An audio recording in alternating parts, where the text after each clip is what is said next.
So I was born here in Scottsdale, Arizona, and yeah, just don't have a real formal education in product design.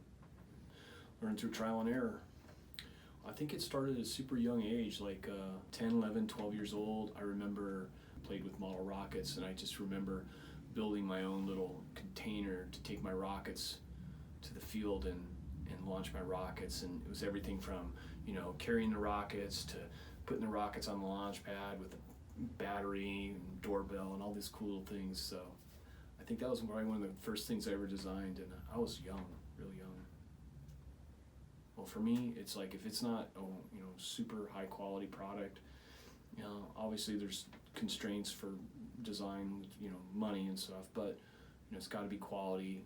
And it's got to perform, 100%, and you got to be innovative. You got to you got to use innovation to get to, something that's really cool. So those are my core things. It usually evolves from a sketch on a napkin to a pair of scissors and a bunch of paper, cutting stuff out, drawing stuff, and then just figuring out which direction I want to go with that. And then it just kind of builds from there. A group of people, whether it's people that do drawings or do mechanical design or computer type electronic design, or we're doing a roll to mold project right now, so having the right roll to mold company and the right people to go talk to. And I just took down a whole bunch of different ideas and said, what do you think of this when it comes out of the mold, and then I took all their feedback. And you have to listen. That's another thing. You have to trust in people, and you have to listen, and you have to respect that, hey, they've been doing this for 30 years.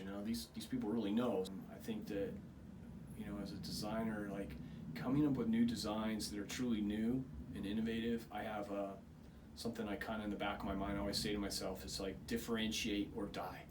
So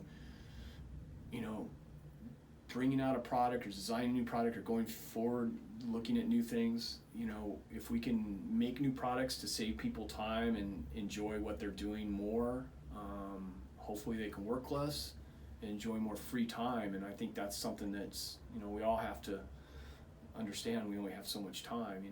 I don't care if you're the richest or the poorest, we have the same amount of time. So designing things in the future to save people time, and hopefully they can have less stress and less work and enjoy what they do better, whether it's driving a car, or for us, model airplanes, or, playing with model airplanes, they can have a proper workstation, or work stand that helps them build the model quicker so they can get to do what they like to do, faster.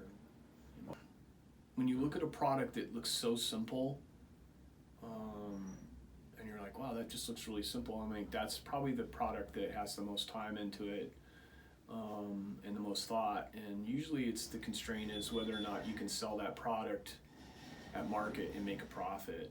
Those are you can design a lot of cool stuff and make a lot of cool things, but whether or not you'll be able to actually market that product and make money with it, that's probably the hardest part of it all. So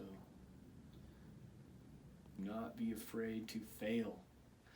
Do not be afraid to